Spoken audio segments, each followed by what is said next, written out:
ಆತ್ಮೀಯ ಬಂಧುಗಳೇ, ಶ್ರದ್ಧೆಯ ತಂದೆ ತಾಯಿಯಂದರೆ, ನಲ್ಮೆಯ ಸಾಹಿತ್ಯಾಭಿಮಾನಿಗಳೇ, ಮನುಷ್ಯ ಈಗ ಏನೆಲ್ಲ ಆವಿಷ್ಕರಿಸಿದ್ದಾನೆ, ಏನೆಲ್ಲ ಅರಿತಿದ್ದಾನೆ, ಏನೆಲ್ಲ ಕಂಡು ಹಿಡಿದಿದ್ದಾನೆ.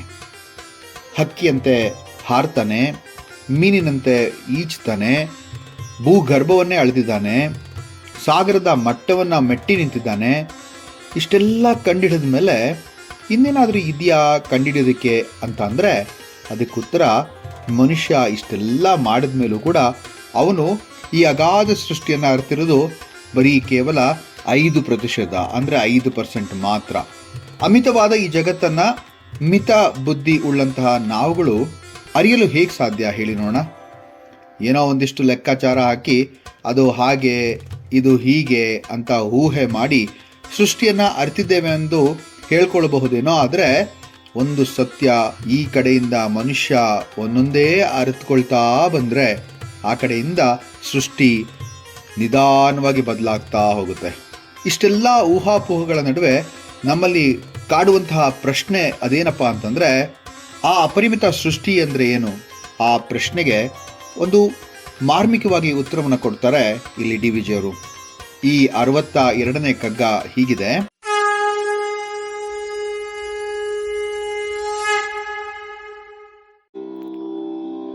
ಭೌತ ವಿಜ್ಞಾನಿರವಿತಾರೆ ಧರೆಗಳ ಚಲನ, ರೀತಿ ವೇಗವನಳೆದು ಶಕ್ತಿಗಳ ಗುಣಿಪನ್, ಪ್ರೀತಿ ರೋಷಗಳ ನವನಳೆವನೇನ್ ಅವ್ಯಕ್ತ, ಚೇತನವನರಿವನೇನ್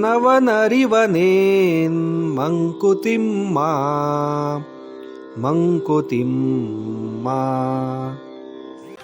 ವಿಜ್ಞಾನಿಗಳು ತಮ್ಮ ದೀರ್ಘಕಾಲದ ಅನುಸಂಧಾನದಿಂದ, ಪ್ರಯೋಗಗಳಿಂದ ಸೃಷ್ಟಿಯಲ್ಲಿ ಆಗುವಂತಹ ಬದಲಾವಣೆಗಳನ್ನು, ಕೆಲವು ತತ್ವಗಳನ್ನು ಕಂಡುಹಿಡ್ಕೊಂಡ್ಬಿಟ್ಟು ಆ ಕಂಡುಹಿಡಿಯೋದಕ್ಕೆ ಪ್ರಯತ್ನ ಪಟ್ಟು ಅದರಲ್ಲಿ ಸಫಲನಾಗಿದ್ದಾನೆ ಅಂತ ಹೇಳ್ಬೋದು.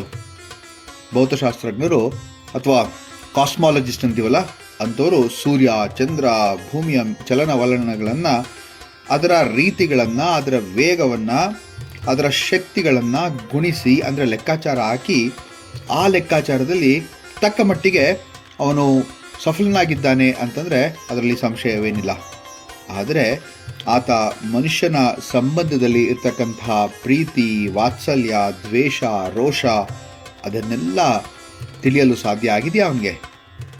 ಅವ್ಯಕ್ತವಾದ ಚೇತನಾ ಶಕ್ತಿಯನ್ನು ಆತನಿಂದ ಅರಿಯಲು ಸಾಧ್ಯವಾಗುತ್ತಾ ಅಥವಾ ಸಾಧ್ಯವೇನು ಅಂತ ಹೇಳಿ ಪ್ರಶ್ನಿಸ್ತಾರೆ ಡಿ ವಿ ಜಿಯವರು. ಭೌತ ವಿಜ್ಞಾನಿ ರವಿತಾರೆ ಧರೆಗಳ ಚಲನ, ರೀತಿ ವೇಗವನಳೆದು ಶಕ್ತಿಗಳ ಗುಣಿಪನ್. ನೋಡಿ, ಶಕ್ತಿಗಳನ್ನು ಗುಣಿಸ್ದ. ಆದರೆ ಪ್ರೀತಿ ರೋಷಗಳನ್ನವನ ಅಳೆವನೇನ್ ಅವ್ಯಕ್ತ ಚೇತನವಂ ಅರಿವನೇಂ ಅಂತ ಕೇಳಿದ್ರಲ್ವಾ, ಎಷ್ಟು ಚೆನ್ನಾಗಿದೆ ನೋಡಿ. ಮನುಷ್ಯನ ಊಹೆ, ಸಂಶೋಧನೆ, ಕಲ್ಪನೆ, ಸೈದ್ಧಾಂತೀಕರಣ ಇದೆಲ್ಲ ಏನೆಲ್ಲ ಆದರೂ ಕೂಡ, ಅಥವಾ ಅವನು ಎಷ್ಟೇ ಪ್ರತಿಪಾದನೆ ಇದನ್ನು ಮಾಡಿದ್ರೂ ಕೂಡ ಕೆಲವು ವರ್ಷಗಳ ಬಳಿಕ ಆ ಸಿದ್ಧಾಂತಗಳು ಬದಲಾಗ್ತಾ ಹೋಗುತ್ತೆ.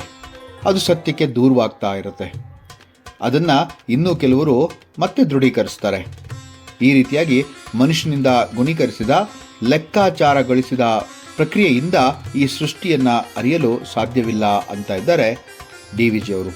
ಹಾಗೆಯೇ ಗೋಚರಿಸಲ್ಪಡುವ ವಸ್ತುಗಳ ಬಗೆಗೆ ಪೂರ್ಣ ಜ್ಞಾನ ಇಲ್ಲದವನು ಮನುಷ್ಯನ ಮನಸ್ಸಿನ ಒಳಗೆ, ಅಂದರೆ ಅಂತರಾಳದಲ್ಲಿ ಹುದುಗಿರುವಂತಹ ಪ್ರೀತಿಯನ್ನು, ರೋಷ, ದ್ವೇಷಗಳನ್ನು ಹೇಗೆ ಅರಿಯೋಕ್ಕಾಗತ್ತೆ ಅವನಿಗೆ, ಅಥವಾ ಹೇಗೆ ತಿಳ್ಕೊಳ್ಳೋಕ್ಕಾಗತ್ತೆ ಅಂತ. ಹೀಗೆ ಈ ಸೃಷ್ಟಿಯನ್ನು ನಿರ್ಮಿಸಿ, ಸೃಜಿಸಿ, ಅವುಗಳ ಸೂತ್ರವನ್ನು ಕೈಯಲ್ಲಿಡ್ಕೊಂಡು ಆಡಿಸ್ತಿರುವಂತಹ ಆ ಪರಮಶಕ್ತಿಯ ಚೇತನಾ ರೂಪವಾದ ಪರಮಾತ್ಮನನ್ನು, ಆ ಪರಾತತ್ವವನ್ನು ವಿಜ್ಞಾನಿಗಳಿಂದ ಅರಿಯಲು ಸಾಧ್ಯವೇನೋ? ಇದಕ್ಕೆ ಪ್ರಮಾಣವಿಲ್ಲ. ಇದು ಸಂಶೋಧನೆಯಿಂದ ತಿಳಿಯಲು ಸಾಧ್ಯ. ಇವುಗಳೆಲ್ಲವನ್ನು ಪ್ರಮಾಣಿಸಿ ನೋಡುವ ಆಸೆ ವೈಜ್ಞಾನಿಕತೆಯ ಗೊಡವೆಗೆ ಹೋಗದೆ ಕೇವಲ ಅನುಭವಕ್ಕೆ ತಂದುಕೊಂಡು ಆ ಅವ್ಯಕ್ತ, ಅಪೂರ್ವ, ಅಗೋಚರ, ಅಗಮ್ಯವಾದಂತಹ ಶಕ್ತಿಯ ಪರಿವೆಯನ್ನು ಆಸ್ವಾದಿಸೋದೊಂದೇ ಪರಮ ಸುಖ ಅಥವಾ ಪರಮ ಕರ್ತವ್ಯ ನಮ್ಮದೆಲ್ಲ ಅಂತ ನನಗನ್ಸುತ್ತೆ. ನಿಮಗೇನನ್ಸುತ್ತೆ? ಯೋಚನೆ ಮಾಡಿ ಹೇಳಿ. ಕಾಮೆಂಟ್ ಬಾಕ್ಸಲ್ಲಿ ಕಾಮೆಂಟು ಕೂಡ ಮಾಡಿ. ನೀವೆಲ್ಲರೂ ಕೂಡ ಇನ್ನೂ ಸಬ್ಸ್ಕ್ರೈಬ್ ಆಗಿಲ್ಲ ಅಂತಂದರೆ ನನ್ನ ಚಾನಲ್ನ ಸಬ್ಸ್ಕ್ರೈಬ್ ಆಗಿ ಅಂತ ಕೇಳ್ಕೊಳ್ತಾ ಮುಂದಿನ ಕಗ್ಗದೊಂದಿಗೆ ಭೇಟಿ ಆಗ್ತೇನೆ. ನಮಸ್ಕಾರ.